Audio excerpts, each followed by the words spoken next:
আল্লাহ রাব্বুল আলামিন সুন্দর করে বলছেন, ইন্নাল্লাযীনা ইয়াতলুনা কিতাবাল্লাহি ওয়া আকামুস সালাতা ওয়া আনফাকু মিম্মা রাযাকনাহুম সিররান ওয়া আলানিয়াহ وأنفقوا مما رزقناهم سرا وعلانية يرجون تجارة لن تبور جربون الله أكبر এই তিজারা শব্দটা আল্লাহ রাব্বুল আলামিন আরেকটা সূরার ভিতরে সুন্দর করে বলেছেন, هل أدلكم على تجارة تنجيكم من عذاب أليم تؤمنون بالله ورسوله وتجاهدون في سبيل الله بأموالكم وأنفسكم ذلكم خير لكم إن كنتم تعلمون جربون الله أكبر আমি কি তোমাদের এমন একটা বিজনেসের কথা বলবো যেই বিজনেস তোমাকে জাহান্নামের আগুন থেকে বাঁচাবে। আল্লাহ রাব্বুল আলামিন কোরআনে কারীমের কোন একটা আয়াতে খুঁজে পাবেন না তিনি বলেছেন নামাজ পড়লে তোমাকে জান্নাত দেওয়া হবে, রোজা রাখলে তোমাকে জান্নাত দেওয়া হবে, হজ করলে তোমাকে জান্নাত দেওয়া হবে, দান করলে তোমাকে জান্নাত দেওয়া হবে। পৃথিবীর যে কোনো কাজের ব্যাপারে আল্লাহ রাব্বুল আলামিন কোরআনে কারীমের মধ্যে আপনি যান মূল কাজের ব্যাপারে আল্লাহ রাব্বুল আলামিন কোথাও বলেন না আমি তোমাকে এই কাজটা করলে জান্নাত দেব। কিন্তু আল্লাহ রাব্বুল আলামিন একটা কাজ করলে জান্নাতটা দিয়ে দিবেন, সেই কাজটাকে আল্লাহ রাব্বুল আলামিন বলছেন জাহান্নামের আগুন থেকে যদি তুমি বাঁচতে চাও একটা বিজনেস তোমাকে করতে হবে, সেটা হলো তুমিনুনা বিল্লাহি ওয়া রাসূলিহি ওয়া তুজাহিদুনা ফি সাবিলিল্লাহি বিআমওয়ালিকুম ওয়া আনফুসিকুম জোরে বলুন আল্লাহু আকবার। সেই জাহান্নাম থেকে যদি বাঁচতে চাও পাকা ইমানদার তোমাকে হতে হবে। নামাজ পড়লেই কিন্তু পাকা ইমানদার হওয়া যায় না। মুনাফিক নামাজি আছে না নাই? মুনাফিক রোজাদার আছে না নাই? মুনাফিক হাজি আছে না নাই? টাটকা হাজি আবার টাটকা সুদখোর আছে না নাই? আমার ভাইয়েরা, আমার বন্ধুগণ, পাকা ইমানদার যদি হতে পারো, খাঁটি মুজাহিদ যদি হতে পারো, আল্লাহর পথে যদি জিহাদ করতে পারো। জিহাদের একটা ভুল ব্যাখ্যা সমাজে আজকে চালু আছে। আমার ভাইয়েরা, জিহাদ মানে অনেকে সন্ত্রাসের সঙ্গে জোড়ায় দিতে চায়। ইসলামের সর্বোচ্চ চূড়ার নাম হলো জিহাদ। আমার নবীর কথা, সর্বোচ্চ চূড়া হলো জিহাদ। মান মাতা ওয়ালাম ইয়াযু ওয়ালাম ইয়াহদিথ বিহি নাফসুহু ফামাতা আলা শু'বাতিন মিনান নিফাক আও কামা ক্বালা আলাইহিস সালাতু ওয়াস সালাম। আমার রাসূল বলেছেন, যে ব্যক্তি মারা গেল অথচ জিহাদ করলো না, জিহাদের তামান্নাও রাখলো না, সে ব্যক্তির মরণ যেন মুনাফিকের মরণ। জোরে বলি নাউযুবিল্লাহ। মান সাআলাল্লাহ আশ-শাহাদাতা বিসিদকিন, যে ব্যক্তি আল্লাহর কাছে সত্যিকার অর্থে শাহাদাতের তামান্না রাখে, বাল্লাগাল্লাহুল মানাজিল আশ-শুহাদা, আল্লাহ তাকে শহীদের মর্যাদা দিয়ে দেন। ওয়া ইম্মা তাআলা ফিরাশিহি, তার মওতটা যদি বিছানায় হয়ে থাকে, নিয়ত ঠিক রাখার কারণে বিছানায় মরলে পরে তাই সে শহীদের মর্যাদা পেয়ে যাবে। জোরে বলি সুবহানাল্লাহ। মুনাফিকরা তামান্না রাখতে পারে না। মুনাফিকরা নামাজ পড়তে পারে, মুনাফিকরা রোজা রাখতে পারে, মুনাফিকরা দানও করতে পারে, দেখায় দেখায় দান করবি, কিন্তু মুনাফিকরা কখনো দিন কায়েমের সংগ্রামে কখনো ঝাঁপিয়ে পড়তে পারবে না। জিহাদকে তারা প্রচন্ড ভয় পাবে। অথচ আল্লাহ রাব্বুল আলামিন সমস্ত পয়গম্বরদের জন্য একটা বিষয়কে আবশ্যক করে দিয়েছেন, সেটা হলো কি?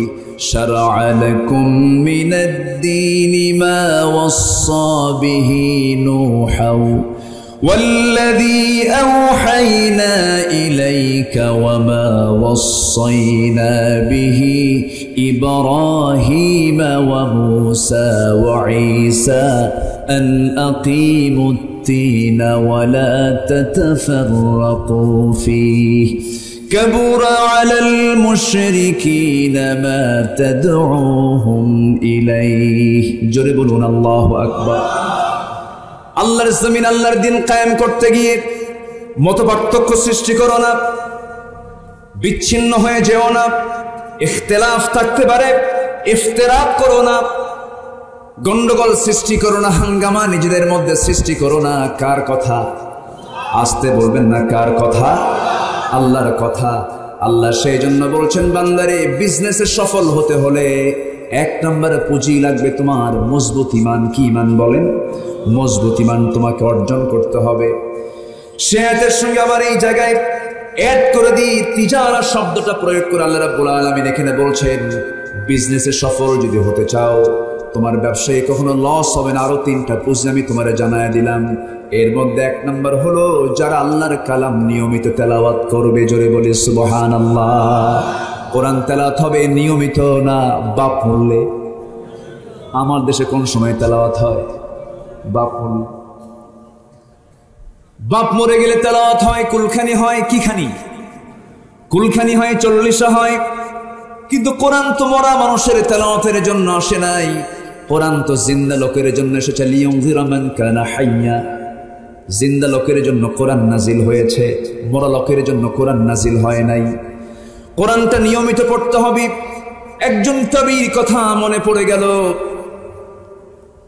সেই তাবীর একজন সাহাবীর ছেলে, একজন মহিলা সাহাবীর ছেলে, আমার নবীজির অত্যন্ত প্রিয় সাহাবী, যাকে হাওয়ারি বলা হয়, জুবাইর ইবনে আওয়াম রাদিয়াল্লাহু তাআলা আনহু। তার বাবা, তার মা হচ্ছেন আসমা বিনত আবু বকর রাদিয়াল্লাহু তাআলা আনহা।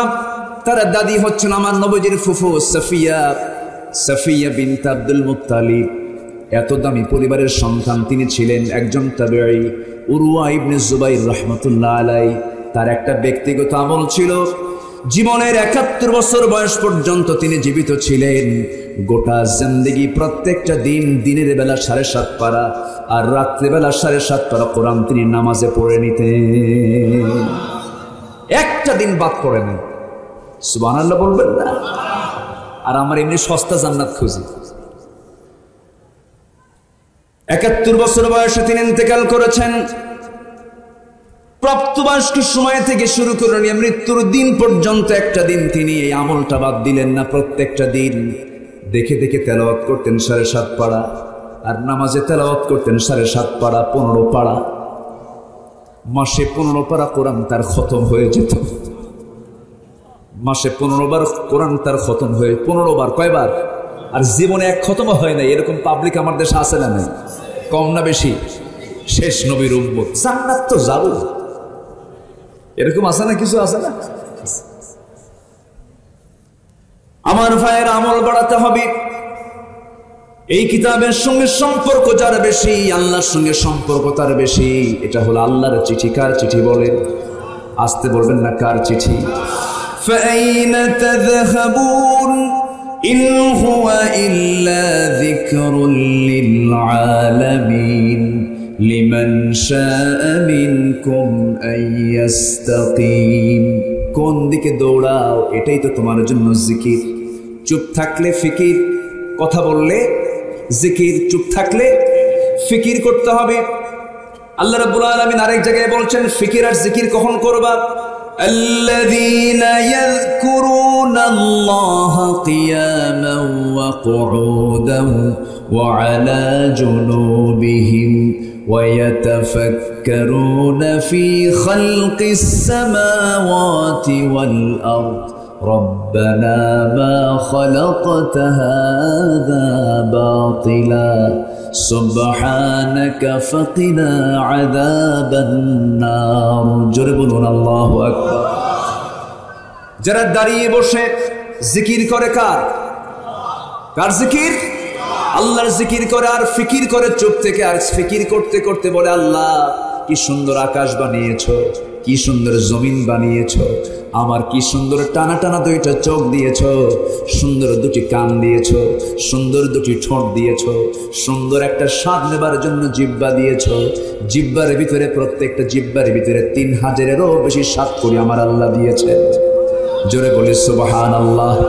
আমি কি জিহ্বার প্রশংসা করব না আল্লাহর প্রশংসা করব? আমি কি নারীর চেহারা দেখে তার প্রশংসা করব না আল্লাহর প্রশংসা করব? স্ত্রীর চেহারার দিকে তাকাবো, কলেজা ঠান্ডা হয়ে যাবে। স্ত্রীকে দেখে খুশি হয়ে বলবো, আল্লাহ তুমি এই মহিলাকে কত সুন্দর করে আমার জন্য বানিয়েছো, আলহামদুলিল্লাহ। জোরে বলেন সুবহানাল্লাহ। কিন্তু মেয়ে দেখলে তা আল্লাহরে ভুলে যায়। মেয়েটা বানালো যে আল্লাহ, সে আল্লাহর নাম মনে থাকে না। মেয়েরা পাইয়া আমি তোমার ছাড়া বাস নই না, আছে না নাই? অথচ আল্লাহ কত সুন্দর করে নারীকে বানালেন, কত সুন্দর করে সাজালেন, কত সুন্দর লম্বা নাক দিলেন, ডাহুক চোখ দিলেন, প্রশস্ত কপাল দিলেন, যুগল ভ্রু দিলেন, কি সুন্দর চেহারা বানিয়ে দিলেন, ললাট দিলেন, কত সুন্দর চিকন দুটি ঠোঁট দিয়ে দিলেন, লম্বা কালো কেশ দিলেন। এত সুন্দর করে বানায়া বলেন, আল্লাহ ও বান্দা তুই, তোর জন্য আমি আকর্ষণ করে দিয়েছি। যুইয়িনা লিন-নাসি হুব্বুশ শাহাওয়াতি মিনান নিসা। এত সুন্দর করে বানিয়ে দিলাম বান্দারে। নারীর দিকে তুই তাকা, মার দিকে তাকা, মেয়ের দিকে তাকা, বোনের দিকে তাকা, খালার দিকে তাকা, ফুফুর দিকে তাকা, ভাতিজির দিকে তাকা, ভাগিনীর দিকে তাকা, পরের বইয়ের দিকে তাকাবি। দেখেন অনেকে চুপ করে আছে, তাকায়। তাকাবি কার কথা? আসতে বলবেন না, কার কথা? মেয়েদের দিকে তাকানো ফরজ, মার দিকে তাকানো ফরজ না? মার দিকে তাকাতে হবে না? নজর দিতে হবে না? নজর দিতে হবে। বসে বসে। আপনারা কষ্ট পাচ্ছেন? কোন অসুবিধা, কোন চিন্তা আছে তো? গোটা রাত তো আছে, কালকে তো অফিসও নাই, কালকে শুক্রবার। বলি আলহামদুলিল্লাহ। পাশে পুকুরও আছে, উজু করার জায়গাও আছে। বলি আলহামদুলিল্লাহ, সবই আছে। এত সুন্দর পরিবেশ, the gentle bridge is blowing. একটা সুন্দর, গতকালকে বৃষ্টি না হলে তো আজকে ঠান্ডা পেতাম না। দারুণ গরম ছিল, আল্লাহ ঠান্ডা করে দিয়েছেন জমিন। জোরে বলি সুবহানাল্লাহ। ঠান্ডা থেকে গরম করেন কে? গরম থেকে ঠান্ডা করেন কে? তিনি আমার রব। কি সুন্দর করে আল্লাহ পাক আমাকে বানালেন, সে আল্লাহকে ভোলা যাবে না। আমাকে বানিয়েছেন কে? যিনি ফাতির। যিনি কি? ফাতির। সূরার নাম কি? ফাতির। সম্মানিত ভাইয়েরা, উরওয়া ইবনে যুবাইর প্রত্যেক দিন আমল করতেন। 7.5 পারা কোরআন দিনে পড়তেন, 7.5 পারা কোরআন রাতে নামাজে তেলাওয়াত করতেন। এটি কি অনিয়মিত না নিয়মিত? নিয়মিত তিনি সারা জীবন আমল করেছেন। একদিন তিনি বাদ দিয়েছেন, একদিন বাদ পড়েছিল। কয়দিন?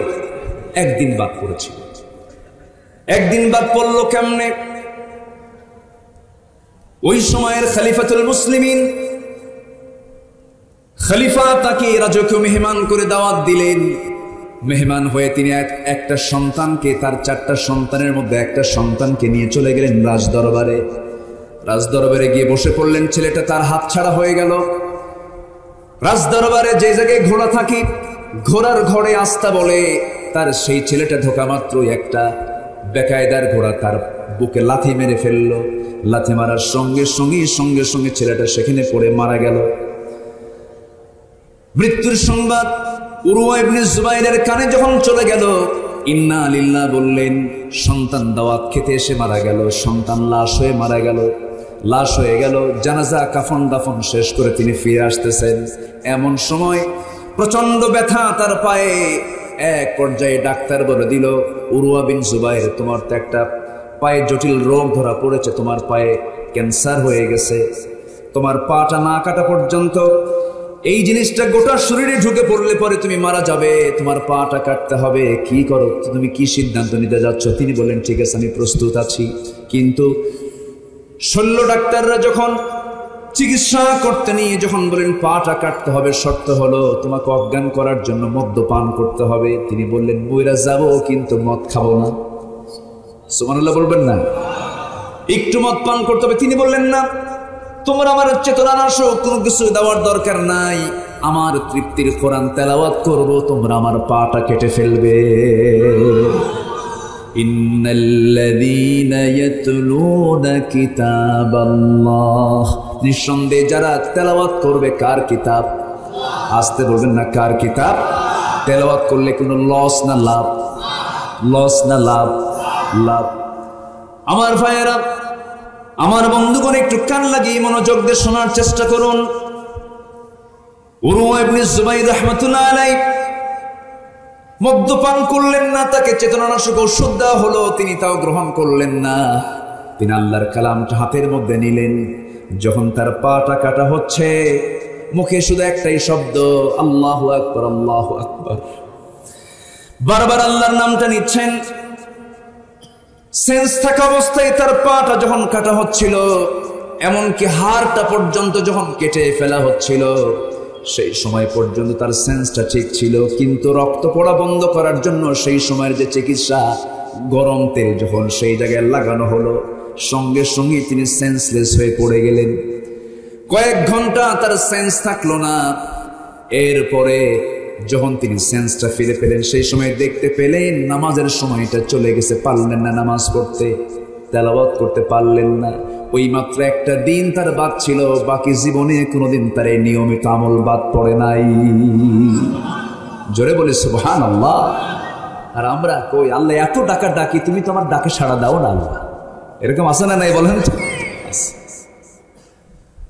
আমার বন্ধুগণ, আমার ভাইয়েরা, উরওয়া ইবনে জুবাইর এত একজন দামি তাবী ছিলেন, আল্লাহর পছন্দের গোলাম ছিলেন। সেই সময় বাদশার মনটা একটু খারাপ হয়ে গেল। হারে, মেহমান হয়ে এসে ছেলে হারালো, পাটা হারালো। এবার বাদশা তাকে, আমিরুল মুমিনিন তাকে বললেন, উরওয়া ইবনে জুবাইর, আমার দরবারে কিছুক্ষণ আগে একজন আল্লাহর বান্দা এসেছে, তার বিপদটা আপনার চেয়ে বড় ধরনের বিপদ। কি বিপদ?